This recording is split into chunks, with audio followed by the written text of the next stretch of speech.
जय हिंद साथियों, स्वागत है आप सभी का फिर से आपके अपने यूट्यूब चैनल मानंदा क्लासेस में। तो दोस्तों, जैसे कि आपने देखा था कि हम उत्तराखंड की परीक्षाओं के लिए एक नई विशिष्ट एक अनोखी क्लास लेकर आए थे, जिसमें कि हमने उत्तराखंड के 2 इतिहास, प्राचीन इतिहास और मध्यकालीन इतिहास कंप्लीट कर लिए हैं।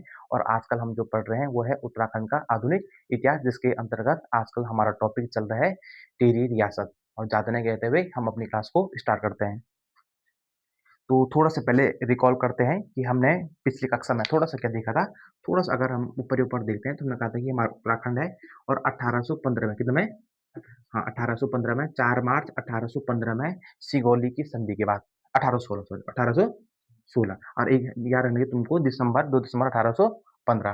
तो 4 मार्च 1816 के इस सिगौली की संधि जब वहाँ के राजा विक्रम शाह ने इसको मान लिया था, तो उसके बाद मैंने कहा था कि पूरे के पूरे उत्तराखंड में यहाँ पे अंग्रेज़ों का शासन हो गया था, जिसमें कि यहाँ पे इन्होंने इसको 2 भागों में बाँटा था। एक तुम्हारे पास मैंने कहा था कि जो अलकनंदा नदी है, कौन-सी नदी है? अलकनंदा नदी है, उस अलकनंदा नदी को इन्होंने बॉर्डर बनाया था और उस बॉर्डर के इधर, उस बॉर्डर के पूरब में जो तुम्हारे पास क्षेत्र था, उस वाले क्षेत्र को इन्होंने टिहरी रियासत के कहा था, टिहरी रियासत, जो कि वहाँ के राजा सुदर्शन शाह को उन्होंने दे दिया था। और जितना भी बचा हुआ था तुम्हारे पास, उस पूरे शासन में तुम्हारे पास कौन कर रहा था शासन? ब्रिटिश शासन करता है। अब ब्रिटिश में जो उस टाइम पे यहाँ पे नॉन रेगुलेशन यहाँ पे एरिया यहाँ पे घोषित किया गया था, इसलिए यहाँ पे एक प्रशासनिक अधिकारी नियुक्त होता था, जो कि इस पूरे के पूरे क्षेत्र का प्रशासन हो गया, शासन हो गया, उसको अकेले संभालता था। उसे हम कहते हैं कमिश्नर, क्या कहते हैं? कमिश्नर। इसलिए हमको कुमाऊँ कमिश्नरी अलग पढ़ना है और उसके साथ-साथ उसके समकालीन हमको क्या पढ़ना है? टिहरी रियासत, जो कि अपने ही मतलब कि मैंने कहा था कि वो 7 लाख रुपया पे नहीं कर पाए थे, अंग्रेज़ों की भरपाई नहीं कर पाए थे, इसलिए उनको अपने इस छोटे से ही क्षेत्र में सीमित रहना पड़ा। जो हमारा चमोली हो गया, इतना बड़ा पौड़ी, जो उनकी प्राचीन राजधानी श्रीनगर हुआ करती थी, वो भी अंग्रेज़ों के क्षेत्र में चले गया था। और बाकी तुम्हारे पास रवाएँ वाला क्षेत्र हो गया और पूरा का पूरा टिहरी, थोड़ा-सा रुद्रप्रयाग, इसे हम कहते हैं टिहरी रियासत। और अब हमें देखना है कि इस टिहरी रियासत में किस प्रकार यहाँ पे राजाओं ने यहाँ पे शासन किया था, किस प्रकार से अपनी यहाँ पे खोई हुई प्रतिष्ठा को इन्होंने पुनः यहाँ पे जीवित किया था। और पहले राजा हमारे पास कौन थे? सुदर्शन शाह। सुदर्शन शाह मैंने कहा था कि यहाँ पे 1815 में 28 दिसंबर 1815 में यहाँ पे अपनी टिहरी राजधानी की स्थापना करते हैं और 1815 से लेकर कब तक शासन करते हैं? 1859 तक शासन करते हैं। और इनके बारे में हमने सब चीज़ पढ़ लिया कि इन्होंने किस प्रकार से यहाँ पे अपनी जनता का यहाँ पे विश्वास जीता। दोबारा यहाँ पे मतलब कि सबसे इम्पोर्टेंट इसमें तुम्हारे पास देव या शक्ति सिद्धांत कौन-सा है? देव या शक्ति सिद्धांत यहाँ पे इनके शासनकाल में था और इनकी जनता इनको अब बोलंता बद्रीश मतलब कि भगवान विष्णु का अवतार मानते हैं। और इसके बाद इनमें सबसे इम्पोर्टेंट हम लास्ट में पढ़ते हैं कि पहला इनके उसमें पहला जन आंदोलन हुआ था, जिसे हम क्या कहते हैं? तिहाड़ के कर्म, मैंने कहा था कि एक तिहाड़ नामक कर था, जो कि पूरे उपज का 1/3 भाग, 1/3 भाग वहाँ पे वसूल करते थे और वो तुम्हारा हुआ था सकलाना के अठूर में। कहाँ हुआ था? सकलाना के अठूर पट्टी में हुआ था, जिसे कि हम अठूर डांडक कहते हैं। क्या कहते हैं? अठूर डंडक कहते हैं, ठीक है? मतलब कि मैंने कहा था कि वहाँ की स्थानीय भाषा में आंदोलनों को या विद्रोह को क्या कहते हैं? डंडक। क्या कहते हैं? डंडक। तो अठूर डंडक तुम्हारे पास तिहाड़ करके विद्रोह में हुआ था और जो तुम्हारे पास सबसे पहले हुआ था 1851 का हुआ था, 1851 में। और इसमें एक पॉइंट लिखना है कि इस विद्रोह का नेतृत्व, देखो कोई भी विद्रोह हो रहा है, चाहे आंदोलन हो रहा है, चाहे विद्रोह हो रहा है, चाहे युद्ध हो रहा है, हमेशा मतलब कि उस आंदोलन का हमेशा तुम्हारे पास क्या होना चाहिए? एक बढ़िया-सा नेतृत्व होना चाहिए। जैसे आप लोग कभी भी देखते होंगे, जैसे कोई भी बड़ी राजनीतिक शक्ति है, तो उसका भी एक बड़ा क्या होता है? लीडर। क्या होता है? लीडर, जो कि उस पूरे उसको लीड करता है, उनको लेके चलता है, ठीक है? और वो उस टाइम पे उसका नेतृत्व तुम्हारे पास कौन कर रहे थे? बद्री सिंह अस्वाल। इसमें थोड़ा-सा उसमें यहाँ पे बद्री सिंह अस्वाल उसमें क्या कर देना? ऐड कर देना। तो वहाँ पे तुम्हारा सकलाना क्षेत्र में पड़ने वाले अठोर पट्टी में तुम्हारे पास तिहाड़ करके विद्रोह में यहाँ पे इसका नेतृत्व तुम्हारे पास बद्री सिंह अस्वाल जी कर रहे थे 1851 में, ठीक है? तो और 1823 में मैंने कहा था कि पहला भूमि बंदोबस्त हो चुका था यहाँ पे। 1823 में पहला भूमि बंदोबस्त हो चुका था, जिसके माध्यम से मैंने कहा था कि 1824 में रवाए परगने को तुम्हारे पास टिहरी रियासत के क्षेत्र में मिला दिया गया। और उसके बाद दूसरा, आज हमारे पास दूसरा हेडिंग होगा भवानी शाह, जो टिहरी रियासत में शासन करने वाला दूसरा तुम्हारे पास कौन था? भवानी शाह। यहाँ पे आप लोगों को थोड़ा-सा एक चीज़ याद रखने की, उस टाइम पे इसके बीच में एक तुम्हारे पास था शेरशाह, क्या था? शेरशाह, ठीक है? इससे पहले तुम्हारे पास थोड़ा-सा शेरशाह आता है, लेकिन उसको राजा यहाँ पे राजा नहीं बनाया, राजा नहीं बनाया गया, ठीक है? उसने यहाँ पे मतलब कि एक छल-कपट के तौर से कहेंगे हम वहाँ पे राज्य करने की कोशिश की थी, लेकिन जो तुम्हारे पास कौन थी भवानी शाह की माता थी, गौर देवी कौन थी? गौर देवी। वो वहाँ पे हेमंत के पास जाती है और दोबारा अपने पुत्र किसके भवानी शाह को वहाँ पे राजा बनाती है, ठीक है? इसमें थोड़ा-सा आप लोगों को ये देखना है। तो इसको शेरशाह को पढ़ने की ज़रूरत नहीं है। सीधे करना है कि दूसरे राजा हमारे पास कौन थे? टिहरी इतिहास में शासन करने वाले दूसरे राजा तुम्हारा कौन थे? भवानी शाह। कौन थे? भवानी शाह। और इसने सबसे पहले 1860 में इसने किया भूमि बंदोबस्त, क्योंकि मैं कह रहा हूँ कि 1851 से कब से 1851 से यहाँ पे मतलब कि विद्रोह होने लगे। क्यों लगे था? क्योंकि उस टाइम विद्रोह का सबसे बड़ा कारण था टैक्स क्या था? किसी राज्य को पुनः स्थापित हो रहे हैं, तो देखो उसके सुदर्शन शाह के पास ना तो कोई पैसा था, ना कुछ था, तो एक ही ज़रिया था कि अपने राज्य को पुनः स्थापित करने के लिए हमेशा तुम्हारे पास क्या चाहिए? पैसा। अब पैसा तुम्हारे पास कहाँ से आएगा? जनता से। जनता के द्वारा टैक्स वसूल करोगे। कहाँ से आएगा? टैक्स वसूल। इसलिए उनके जितने वज़ीर होंगे, जितने भी बड़े-बड़े प्रशासनिक अधिकारी होंगे, उन्होंने उन मतलब कि जनताओं से वहाँ पे जबरन टैक्स लिया। उपज का कितना भाग? 1/3 भाग। तो इस अठोड़ विद्रोह के कारण तुम्हारे पास जो भवानी शाह थे, उन्होंने देखा कि जनता यहाँ पे विद्रोह करने लगी है, जनता का विश्वास जीतना बहुत ज़रूरी है, इसलिए आते ही यहाँ पे सबसे पहला भूमि बंदोबस्त कराते हैं, जिसे हम कहते हैं 1880 का भूमि बंदोबस्त, ठीक है? और इसे हम कहते हैं 12 आना बीसी क्या कहते हैं? इसे हम कहते हैं 12 आना बीसी। अब देखो इससे जनता को क्या फ़ायदा हुआ, ठीक है? अभी तक क्या हो रहा था कि जितना भी तुम्हारा उपज हो रहा है, ठीक है? मान सपोज़ दैट हमारे पास यहाँ पे 3 किलो है, 9 किलो, कितना किलो हुआ? 9 किलो। तो 9 किलो का 1/3 कितना होगा? 3 किलो, कितना होगा? तो 3 किलो इनको क्या देना पड़ता है? टैक्स देना पड़ता है, ठीक है? और सपोज़ अभी तो चलो हमारे पास 3 हो गया, इसलिए हमारे पास 6 बच गया। लेकिन यहाँ पे अगर सपोज़ ज़रूरी नहीं है कि पहाड़ी क्षेत्र है, पहाड़ी पहाड़ी जो तुम्हारे पास यहाँ पे खेती होती है, ज़रूरी नहीं है कि वहाँ पे हमेशा उपज हमेशा क्या हो? बढ़िया हो, ठीक है? कभी बारिश ज़्यादा हो जाती है, कभी बारिश होती नहीं है, कभी अकाल पड़ जाता है, ठीक है? तो सपोज़ एक इस साल हमारे पास कितना हुआ सिर्फ़ 3 किलो हुआ और 3 किलो का 1/3 निकालते हैं तो कितना बचेगा हमारे पास सिर्फ़? 1 बचेगा। तो क्योंकि पूरा का पूरा कौन लेगा तुम्हारे पास? 1 किलो तुम्हारे पास कौन लेंगे? राजा लोग लेंगे। तो इसलिए यहाँ पे जनता बहुत ज़्यादा परेशान हो गई थी इस तिहारनामा कर से, इसलिए इस 12 आना बत्ती बीसी में फिक्स कर दिया कि इन्होंने इसमें फिक्स कर दिया कि जो तुम्हारे पास 20 नाली क्या होगी? 20 नाली ज़मीन होगी और उस 20 नाली ज़मीन पे आपको 12 आना देना कितना देना पड़ेगा? 12 आना देना पड़ेगा। ये आना उस टाइम की तुम्हारे पास क्या थी? मौद्रिक इकाई थी। मतलब कि उस टाइम पे जैसे आज हम रुपया कहते हैं ना, आज ₹1 ₹2 ठीक है? 1000 10,000 तो उस टाइम पे तुम्हारे पास कौन थी?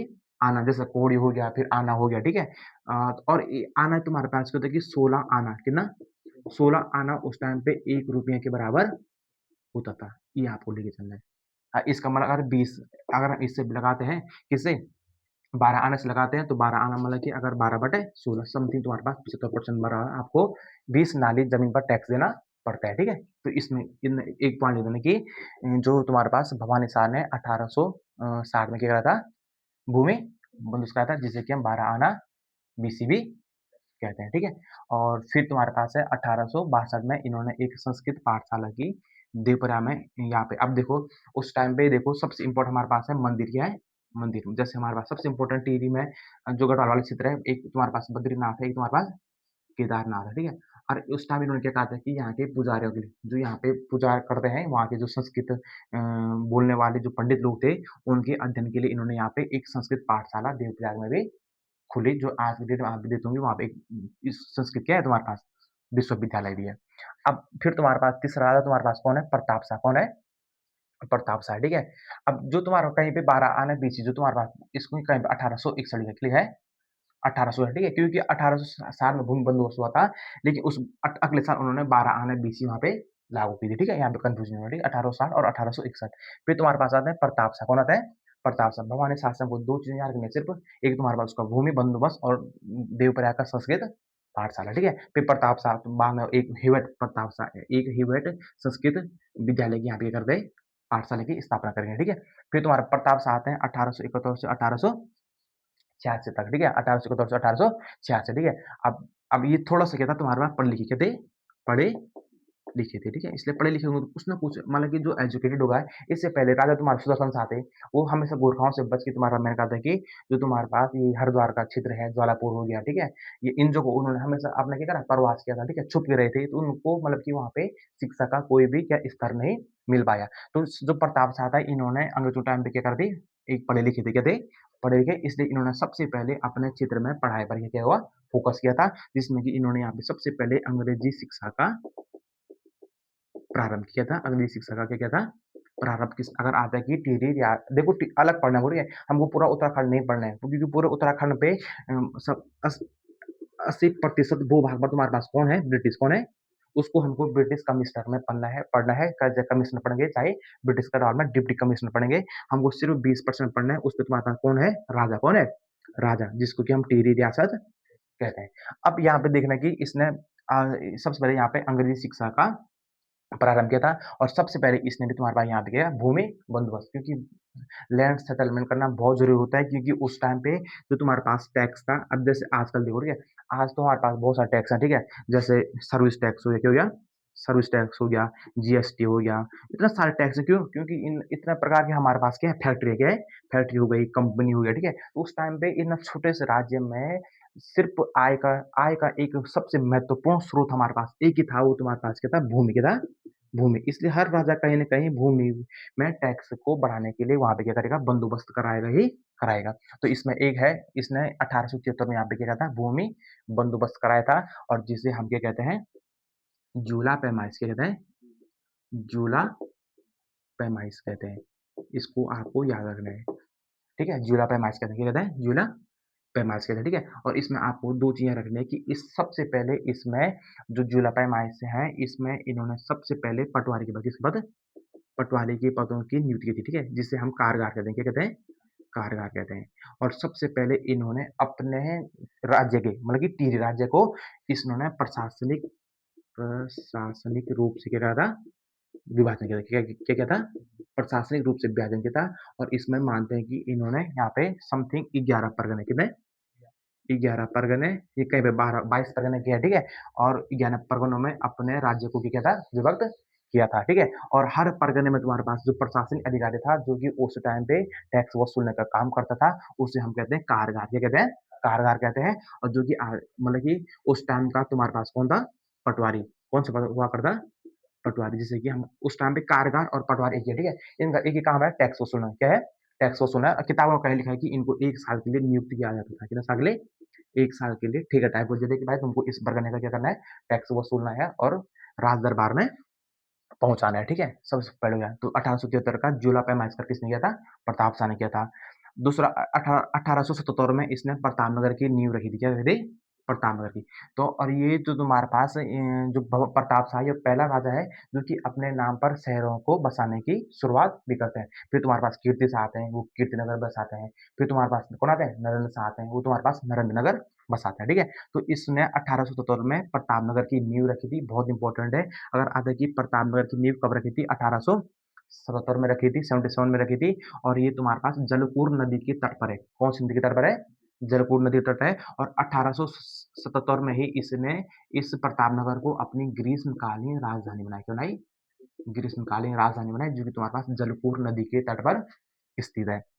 अब मैंने सबसे पहले कहा था कि पढ़ा लिखा है, इसलिए एजुकेशन रिफॉर्म पे काम करेगा, इसलिए उसने 1883 में एंग्लो वर्नाक्युलर मिडिल स्कूल की क्या करी यहाँ पे नींव रखी। अब जो कि तुम्हारा मिडिल स्कूल उस टाइम पे तुम्हारे पास कक्षा 1 से लेकर 9 तक, कितने तक? 1 से लेकर 9 अब फिर इसके बाद जो तुम्हारे पास कौन आएँगे? कीर्तिश आएँगे, वो इसको क्या बनाएँगे? इस मिडिल स्कूल को हाई स्कूल में कन्वर्ट करेंगे, ठीक है? तो वर्नाक्युलर मिडिल स्कूल की स्थापना 1883 में होती है और 1876 में खैराती सफाखाना, क्या हो गया? खैराती सफाखाना। अब देखो 2 शब्द है इसमें, एक तुम्हारे पास खैराती है, क्या है? खैराती। खैराती मतलब तुम्हारे पास क्या होता है? खैरात होता है ना, खैरात मतलब तुम्हारे पास ना मुफ्त में, कितने में? मुफ्त में, ठीक है? मुफ्त में जो तुम्हारे पास सेवा होती है, उसे हम क्या कहते हैं? खैरात कहते हैं। नहीं कहते इसको इसको खैराती में मिलेगा। खैराती मतलब कि जैसे देखो कोई पिता है, उस पिता की कोई संपत्ति है, तो उसके पुत्र को हम कहते हैं कि खैरात मिलेगी। किसमें मिलेगी? मतलब कि मुफ्त में मिलेगी। किसमें मिलेगी? मुफ्त में। अब मुफ्त में तुम्हारे पास खैराती क्या मिली है? सवा खाना। क्या-क्या मिल रहा है? सवा खाना। देखो सवा खाना का एक होता है सफा, क्या होता है? सपा प्लस खाना। सपा का मतलब तुम्हारे पास होता है कि एक स्वस्थ शरीर या स्वस्थ शरीर। अब स्वस्थ शरीर का निर्माण जिसमें होता है उसे कहते हैं सपा खाना। खाना मतलब स्थान, क्या है? कौन-सा?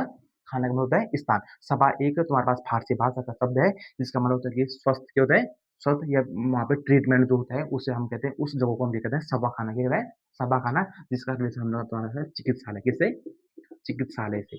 मतलब कि वह चिकित्सालय या औषधालय जहाँ पे तुम्हारे पास खैराती होता है, मतलब कि मुफ्त में क्या होता है तुम्हारे पास इलाज होता है, ठीक है? उस समय क्या कहते हैं खैराती सभा। देखो एक पढ़ा-लिखा आदमी है, एक जो राजा है, एक पढ़ा-लिखा आदमी है, सबसे पहले देखो एजुकेशन और हेल्थ पे, किस पे?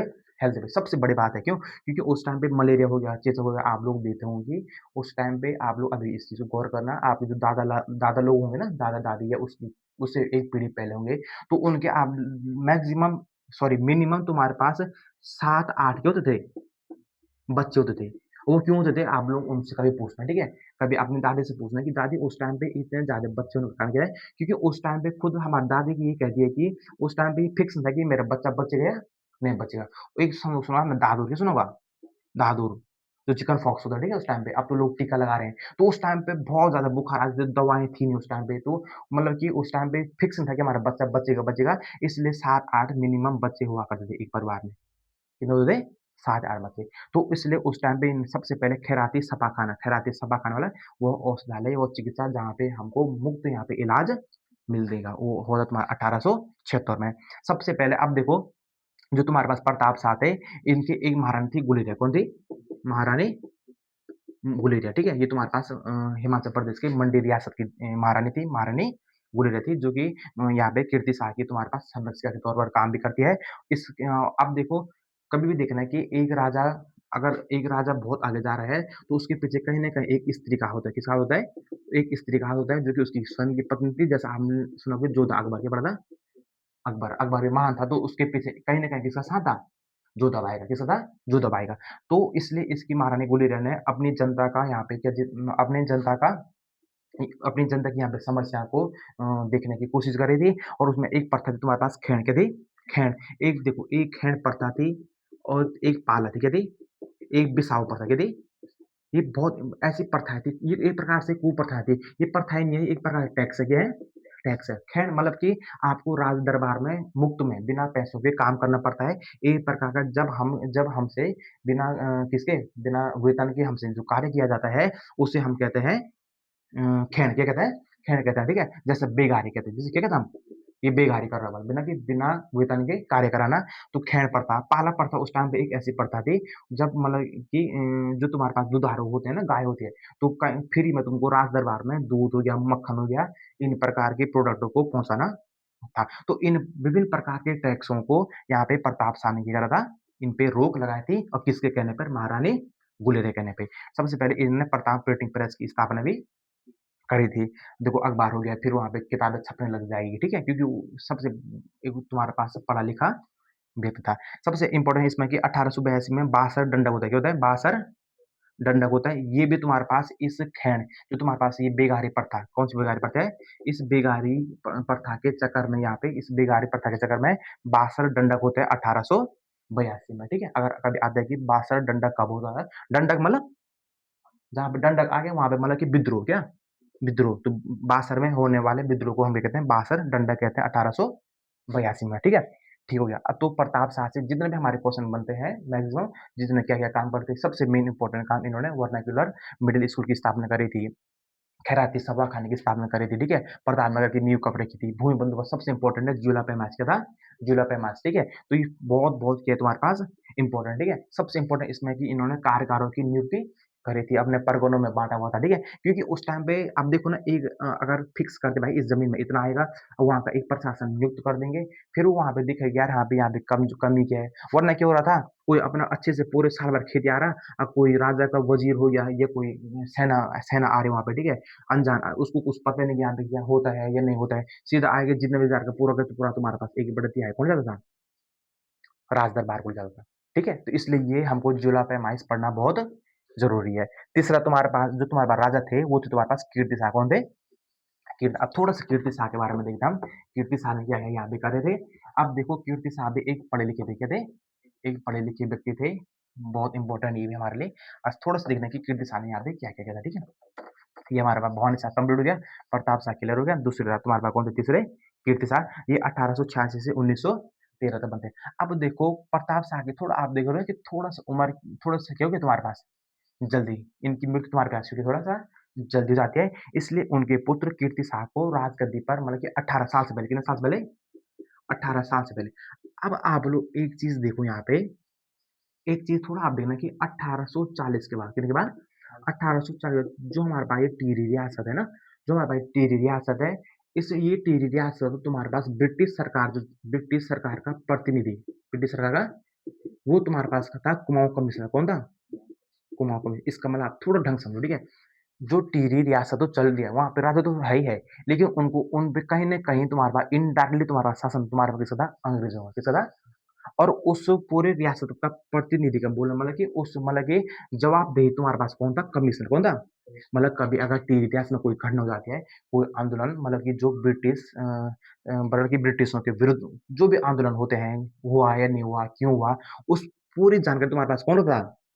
अगर यहाँ इस टिहरी में सपोज़ इस टिहरी में अगर यहाँ पे कोई घटना हो रही है, जो कि तुम्हारे पास अंग्रेज़ों के विरुद्ध है, उनके अपोज़िशन में है, तो उस पूरी की पूरी कहानी को पूरा का पूरा टिहरी जो तुम्हारे पास ब्रिटिश सरकार है, उस तक ले जाने का तो तुम्हारे पास काम किसका था? कमिश्नर का। तो इसलिए कहीं न कहीं अगर अब देखो, अब जो तुम्हारे पास अंग्रेज़ लोग आ गए थे, वो तुम्हारे पास सबसे मेन कानूनी तौर पर, किस तौर पर? कानूनी के तौर पे काम कर रहे थे। अब देखो यहाँ पे 18 साल में तुम्हारे पास क्या बन गया? 18 साल से पहले मैंने कहा था कि कीर्ति शाह तुम्हारे पास क्या बन जाता है? राजा। लेकिन अब इस पे कहीं न कहीं किसका ध्यान होगा? कमिश्नर का। क्योंकि डलहौज़ी की हड़प नीति आप मत भूलो, क्योंकि भारत में एक ऐसा हो गया था कि जैसे आपने झांसी की रानी देखी होगी, ठीक है? तो वहाँ पे उनका पुत्र नहीं था, उनका कोई पुत्र नहीं था, इसलिए वो हड़प मतलब कि जहाँ पे जिसका कोई वारिस नहीं है, ठीक है? तो उस पूरे के पूरे राज्य को तुम्हारे पास जो तुम्हारे पास ब्रिटिश है, वो अपने राज्य में हड़प लेते थे। तो यही कारण यहाँ हो, तो इसलिए बशर्ते उनका पुत्र था, वो 18 साल से क्या था? नीचे था। लेकिन आपको पता है कि 1857 की जब क्रांति हुई थी, उसमें मैंने कहा था कि टिहरी के राजा सुदर्शन शाह ने अंग्रेज़ों का पूरा साथ दिया था। इसलिए उनके रिलेशन कहीं न कहीं हमेशा याद रखिए, जो तुम्हारा ब्रिटिश हो गया और तुम्हारे पास रियासत, हमारा टिहरी रियासत होगी, उनके बीच रिलेशन तुम्हारा हमेशा कैसे होंगे? पॉलिटिकली रिलेशन हमेशा बेटर रहेंगे, ठीक है? वो क्यों रहेंगे? वो आपको मैंने बता दिया, ठीक है? अब यहाँ पे 18 साल से पहले होंगे, तो इसलिए इन्होंने कहा था कि यहाँ पे इनकी संरक्षिका बनेगी, क्या बनेगी? संरक्षिका। जैसे आपने वहाँ पे कौन पढ़ा था? पृथ्वीपति शाह की संरक्षिका। कर्णावती पढ़ा था, ठीक है? अब यहाँ पे संरक्षिका तुम्हारे पास कौन बनती है? इसकी माता महारानी गुलेरिया, जिसका मूल नाम तुम्हारे पास कुंदन देवी था। क्या था? कुंदन देवी। और जिस रेज़िडेंसी में देखो, अब एक अकेली महिला तो करेगी नहीं, इसलिए उसके परामर्श के लिए 3 सदस्य यहाँ पे और थे, और उस पूरे की पूरी समिति को हम कहते हैं काउंसिल ऑफ रीजेंसी, क्या कहते हैं? हाँ, रीजेंसी कहते हैं, काउंसिल ऑफ रीजेंसी कहते हैं, जिसमें कि टोटल 3 सदस्य थे, और जिसमें कि उसकी अध्यक्ष तुम्हारे पास कौन थी? महारानी गुलेरिया, ठीक हो गया। और सबसे इम्पोर्टेंट देखो, जब ये 1998 में, अब देखो 1998 में तुम्हारे पास कितने के हो गए थे? 1898 में, सॉरी 1898 में, ठीक है? 1898 में तुम्हारे पास इनकी उम्र 18 साल हो गई थी। जैसे राजा बनते थे, इनको ब्रिटिश सरकार द्वारा कंपेनियन ऑफ इंडिया की उपाधि दी गई। 1901 में नाइट कमांडर की, किसकी? ये आपको थोड़ा-सा याद करना है। 1901 में नाइट कमांडर की, 1903 में सर और केसीएसआई की उपाधि किसकी दी गई? सर एंड केसीएसआई की उपाधि इनको दी गई, ठीक है? और इनके कार्यकाल में जब यहाँ पे राजा थे, उस टाइम पे 1902 में स्वामी रामतीर्थ का टिहरी में आगमन होता है, ठीक है? बहुत इंपॉर्टेंट है टिहरी, जो तुम्हारा स्वामी रामतीर्थ थे, हिंदू धर्म के प्रचारक थे, एक प्रकार से माना जाए तो। तो सबसे पहले कभी आप नेट पे सर्च मारना, 1901 में आए थे तुम्हारे पास देहरादून, कहाँ आए थे? देहरादून, ठीक है? और 1902 में तुम्हारे पास कहाँ पहुँचे थे? टिहरी में, ठीक है? जब ये 1902 में टिहरी पहुँचे थे, तो जापान में एक धर्म सम्मेलन हो रहा था, कहाँ पे? जापान में, ठीक है? जापान में सर्वधर्म सम्मेलन हो रहा था, उसमें जाने के लिए कीर्ति शाह ने रामतीर्थ सागर की यहाँ पे आर्थिक सहायता की थी, और उनको वहाँ पे भेजने के लिए उनकी मदद की थी, ठीक है? और 1906 में आपको पता है कि स्वामी रामतीर्थ में जो तुम्हारा भिलंगना नदी है, उसमें वो तुम्हारे पास क्या हो जाते हैं? उनका समाधि ले लेते हैं, ठीक है? इसलिए आप लोग देखते हैं कि टिहरी के वहाँ पे जो डैम है, उसको कहीं न कहीं हम रामतीर्थ सागर भी कहते हैं, ठीक है? 1906 में, ठीक है? तो 2 डिजाइन, एक 1901, 1902 में टिहरी में आए थे, 1906 में यहाँ पे इन्होंने जल समाधि दी थी। सबसे पहले अब इसमें और आएगा पेपर में कि विधि परामर्शदाता तुम्हारे पास कौन थे इनके? तारादत्त केरला नहीं, परामर्श मतलब जो हमको एडवाइस देते हैं, मतलब कि कानूनी तौर पर जो हमको मतलब कि एडवाइस देते हैं कि यार ऐसा होना चाहिए, ऐसा होना चाहिए, वो तुम्हारे पास कौन थे? तारादत्त गैरोला। 1897 में अब देखो, महारानी विक्टोरिया की याद में इन्होंने घंटाघर का निर्माण कराया था, जो कि 110 फीट था। अब देखो 1898 में मैंने कहा, जो तुम्हारा महारानी विक्टोरिया की थी, महारानी विक्टोरिया, इनकी थी तुम्हारे पास हीरक जयंती की थी, हीरक जयंती। अब ये जयंती होती है ना, जैसे कि साल में, जैसे हम कहते हैं कि जैसे देखो है, जैसे हम कहते हैं 25 साल पूरी हुई, जैसे किसी भी फंक्शन, कोई सभा है, कोई भी संस्था है, अगर उसको 25 साल पूरे होते हैं, हम उसे क्या कहते हैं, सिल्वर वेडिंग, वेडिंग कह रहा हूँ, सिल्वर सिल्वर सेरेमनी क्या कहते हैं, सिल्वर सेरेमनी, ठीक है।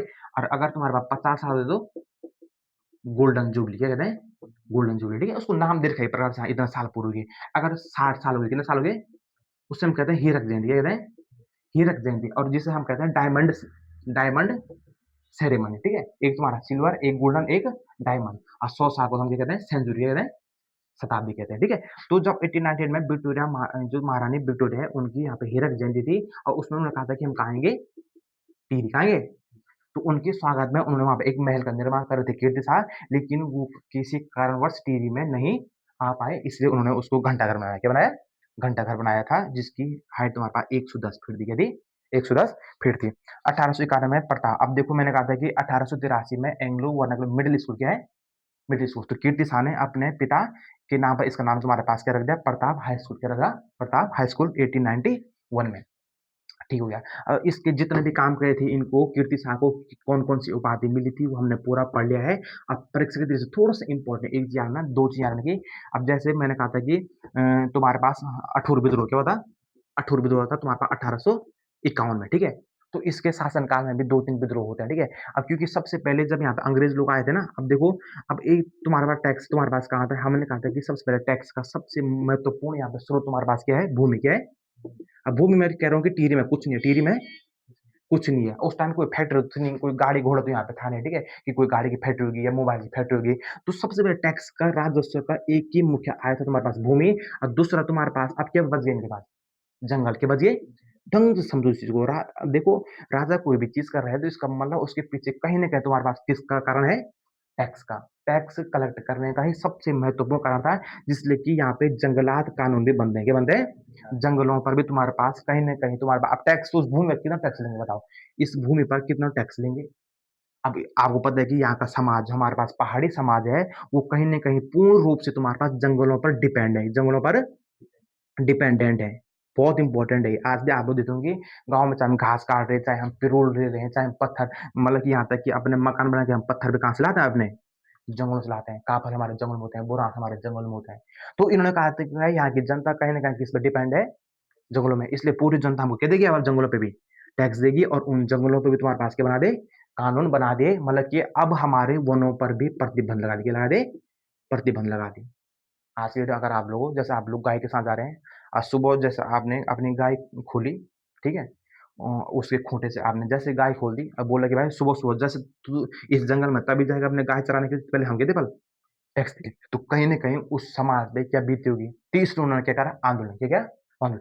अब हमारे, अभी अभी तक तो हम किस लिए लड़ रहे थे, कार्य के लिए, किस लड़ रहे थे, कार्य के लिए लड़ रहे थे। अब हम किस पे, किस लड़ेंगे, वनों से, किससे लड़ेंगे, जंगल वनों से लड़ेंगे। तो सबसे पहले होता है तुम्हारे पास कुंजुड़ी वन आंदोलन, क्या होता है, तो एक है देखो 1903 में कीर्ति शाह के शासनकाल में टिहरी में कुंजुड़ी नामक स्थान में कुंजुड़ी वन आंदोलन होता है, जिसका नेतृत्व तुम्हारे पास अमर सिंह, कौन कौन कर रहे थे, अमर सिंह कर रहे थे। और उस टाइम पे वन कंजर्वेटर कौन थे, वन कंजर्वेटर, क्योंकि उस टाइम मैंने कहा था कि उन्होंने अपने पूरे वन में तुम्हारे पास क्या लगा दिया, प्रतिबंध लगा दिया। अब जिस प्रकार से भूमि तो तुम्हारे पास कारदार नियुक्त के रखे, तो उसी प्रकार उस जंगलों के संरक्षण के लिए, उनके कंजर्वेटर के लिए, कंजर्वेटर के तौर पे तुम्हारे पास उस टाइम पे कौन थे, केशवानंद पतौड़ी। यहाँ तक कि इन केशवानंद पतौड़ी ने अपनी जॉब छोड़ के छोड़ दी, अपनी जॉब तक इनको छोड़ना पड़ा। इसलिए ये हमको बहुत इंपॉर्टेंट है, 1903 का कुंजुड़ी वन आंदोलन, कहीं कहीं उसको 1904 लिखा है, ठीक है, लेकिन आपको 1930 करना है, क्या करना है, 1903 में कुंजुड़ी वन आंदोलन होता है। दूसरा है 1907 का खसपट्टी आंदोलन, क्या होता है, 1907 का खासपट्टी आंदोलन, ठीक है। आप लोग देते होंगे टिहरी में, तो टिहरी में एक पूरा पट्टी है तुम्हारे पास, कौन सी पट्टी है, खास पट्टी है, ठीक है। तो खास पट्टी पूरे पट्टी पे आंदोलन होते हैं, वो तो तुम्हारा 1906 और 1907 में। ये भी तुम्हारे पास किसे थे, वन करों से, किसे, वन वन नियमों से, वन नियमों और करों के विरुद्ध, वनों और करों के विरुद्ध। अभी तक हमारे पास सिर्फ क्या थे, भूमि से, मतलब कि टैक्स से रिलेटेड था, जो कि कहीं ना कहीं थोड़ा थोड़ा राजाओं ने हमसे कम कर लेते, लेकिन उन्होंने अब हमारे ऊपर के थ्रू यहाँ पे जंगलात कर छोड़ दिए। तो इसीलिए उसके विरोध में हम क्या करेंगे यहाँ पे, विद्रोह करेंगे, ठीक है, आंदोलन करेंगे। इसे हम कहते हैं खसपट्टी आंदोलन, जिसका नेतृत्व तुम्हारे पास बेलमती देवी और भगवान सिंह बिष्ट नामक लोग कर रहे थे यहाँ पे, ठीक है। ये लोग यहाँ पे थोड़े-से कर रहे थे और इसीलिए 1907 में मैंने कहा था कि 1907 में मतलब कि भूमि से लिया जाने वाले कर और जंगलात कानून के विरुद्ध में जब ये हो रहे थे, तो उसके बाद कीर्ति शाह ने अपने कृषकों को खुश करने के लिए उनके 1910 में कृषि बैंक की स्थापना की। जैसे आप देते हैं सहकारी बैंक क्या देते हैं? सहकारिता बैंक देते हो आप लोग, कोऑपरेटिव बैंक देते होंगे, ठीक है? जहाँ पे सरकार आपको सब्सिडी भी देती है, ठीक है? जैसे आप लोग कोई कृषि से रिलेटेड कोई योजना आ रही है, उसके लिए आपको सब्सिडी उस खाते में आता है, ठीक है? वहाँ से आप लोग मतलब कि कम टैक्स में कितने पे? कम टैक्स पर वहाँ पे और कम ब्याज पे आपको वहाँ से क्या मिलता है? ऋण मिलता है, क्या मिलता है? ऋण मिलता है। तो किसानों को खुश करने के लिए 1910 में कृषि बैंक की स्थापना की गई थी कीर्ति शाह के द्वारा टिहरी में, जिसे हम बैंक ऑफ गढ़वाल कहते हैं। क्या कहते हैं? इसमें थोड़ा-सा इम्पोर्टेंट इसको लिख देना है आप बैंक ऑफ गढ़वाल। देखो उस देखो इतिहास पढ़ रहे तो उस टाइम के समाज की पीड़ा को समझना बहुत ज़रूरी है, तभी हमारा इंटरेस्ट आएगा, ठीक है? कि देखो उस खुद अपने को उनकी जगह लेके देखो, कि हाँ यार उस टाइम पे मतलब कि टिहरी में जनता पे क्या-क्या विद्रोह हुए, इस बार हम तिलारी कांड देखते हैं, ठीक है? ऐसे इस प्रकार की हमारे यहाँ पे घटनाएँ होती है, तो उस चीज़ को हमको ढंग से देखना है, ठीक है? और थोड़ा इसमें लेना है कि 1894 में 2 चीज़ छूट गई थी, कीर्तिनगर किसकी स्थापना की थी? कीर्तिनगर, ठीक है? क्योंकि प्रताप शाह ने प्रतापनगर 1877 में प्रतापनगर की क्या कर दी यहाँ पे स्थापना कर दी। उसके बाद कीर्तिनगर आएगा, कीर्ति शाह आएगा, वो तुम्हारे पास 1894 में कीर्तिनगर की स्थापना करेगा, जो कि तुम्हारे पास किस गाँव को बसाया था उन्होंने? बिलोली गाँव। किसको? बिलोली गाँव। उस गाँव का नाम पहले क्या था? बिलोली गाँव, ठीक है? अगर कभी और आता है कि एक क्वेश्चन ये भी आता है कि कीर्तिनगर का मतलब कि प्राचीन नाम, कौन-सा नाम? प्राचीन नाम। तो कीर्तिनगर का प्राचीन नाम तुम्हारे पास क्या है? बिलोली गाँव, ठीक है? और इसने एक सेना की संगठित सेना की स्थापना किसने? अपने राज्य में संगठित सेना की स्थापना। अब देखो सेना की ज़रूरत क्यों पड़ रही? क्योंकि इंटरनेशनल तो पूरा अंग्रेज़ देख रहे हैं, लेकिन अपने राज्य के अंतर्गत आप लोग देख रहे हो कि जनता भी क्या कर रही है यहाँ पे? विद्रोह कर रही है, इसलिए उनको कहीं न कहीं उनसे वो करने के लिए उसने अपने राज्य में संगठित सेना की यहाँ पे स्थापना करते हैं, जिसे हम कहते हैं माइनर्स और शेपर्ड्स फोर्स। क्या कहते हैं? माइनर्स और शेपर्ड्स फोर्स। तो कीर्ति साहब से रिलेटेड जितने भी संवाद क्वेश्चन है, सबसे इम्पोर्टेंट मुझे ये लगता है कि एक तुम्हारे पास कृषि बैंक की स्थापना जिसे बैंक ऑफ गढ़वाल कहते हैं, कुंजड़ीवन आंदोलन हो गया और खसपट्टी आंदोलन। इसकी डेट याद रखना और इसके नेतृत्व करने वाले लोगों व्यक्तियों की नाम आपको याद रखने हैं। बाकी जितना भी हो सकता है कीर्ति साह से हमने यहाँ पे पूरा देख लिया है। तो आई होप आप लोगों को ये थोड़ा-सा अच्छा सा लगा होगा। अगर कहीं पे आपको दिक्कत होती है आप ज़रूर कमेंट करके हमको बता सकते हैं कि हमें थोड़ा यहाँ पे कन्फ्यूज़न है। हम आपको वहाँ पे नेक्स्ट क्लास में आपका कन्फ्यूज़न क्लियर कर देंगे, ठीक है? तो आज हमने ये पढ़ा, कल हम पढ़ेंगे नरेंद्र शाह, क्या पढ़ेंगे? नरेंद्र शाह और अंतिम राजा मानवेंद्र शाह। कल सबसे इम्पोर्टेंट है, कल की क्लास इम्पोर्टेंट है क्योंकि नरेंद्र शाह के उसमें हमको पढ़ना है सबसे इम्पोर्टेंट जिसे कि श्रीदेव सुमन के पढ़ना है, श्रीदेव सुमन। कल हम श्रीदेव सुमन जी के बारे में थोड़ा-सा पढ़ेंगे, जिससे कि हम यहाँ का गढ़वाल का मतलब पूर्व उत्तराखंड का भगत सिंह क्या कहते हैं? किस प्रकार उन्होंने यहाँ पे अपनी शहादत दी थी, कितने 84 दिनों यहाँ पे अनशन लिया था, ठीक है? उसको हम पूरा कल यहाँ पे देखेंगे और आई होप आज के लिए इतना ही ठीक है। तो आई होप आप लोगों को क्लास अच्छी लगी होगी, अच्छी लगी तो लाइक, शेयर एंड सब्सक्राइब करें। अगर कहीं पे डाउट है तो हमको कमेंट कर सकते हैं। जय हिंद।